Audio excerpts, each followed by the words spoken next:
आता जे फर्दरचे प्रोसिडींग इतल्यान म्हणटा की तेच्या अगेन्स्ट स्ट्रिक्ट एक्शन घेवपाक जाय पुलिसांनी आनी डिले करपा जायना तो बेगीनचे बेगीन ते मॅटर कोर्टान वचोन कितें जाता आमचे हे रिकवरी करून आमकां पयशे मेळल्यार तितले आदार म्हणटा हांव. This is a very big day for us, and I request government to take strict action because whatever mistake he did, he should get punished. He should get punished so that next time he should think twice before doing these things.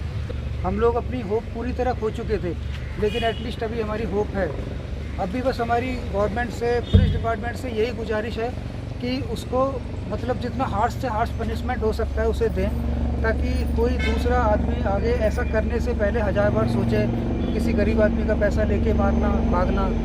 और हमारा जितना भी amount है, हमारी यही दरख्वास्त है कि वो जल्द से जल्द रिकवर कराया जाए. थोड़े लोग बोल रहे हैं कि इसको बेल मिल जाएगी, हाँ ऐसे बोल रहे, तो हम नहीं चाहते कि इसको बेल मिले या कुछ ऐसा कुछ हो जाए. इसके लिए हम सबसे रिक्वेस्ट करते हैं कि कैसा ना कैसे करके जिस तरह नूर पकड़ा गया उसी तरह हमारे पैसे भी हमें मिल जाए. जे हे लोक हांगा जमले तांच्यांनी मागिल्लें आसा की गोवा पुलीस जे आसा हांच्यांनी खंय हे नूर अहमदाक कशेंच बेल दिवपाचें न्ही आनी ताचे खंय कडी कारवाई करून ताका एक सजा दिवन जाता तितले बेगीन तांचे पयशे जे आसा ताचे कडेन ते रिकवर करचे अशें तांच्यांनी मागणी केल्ली आसा. वास्कोच्यान पुराय मिडिया खातीर विक्रम नायक.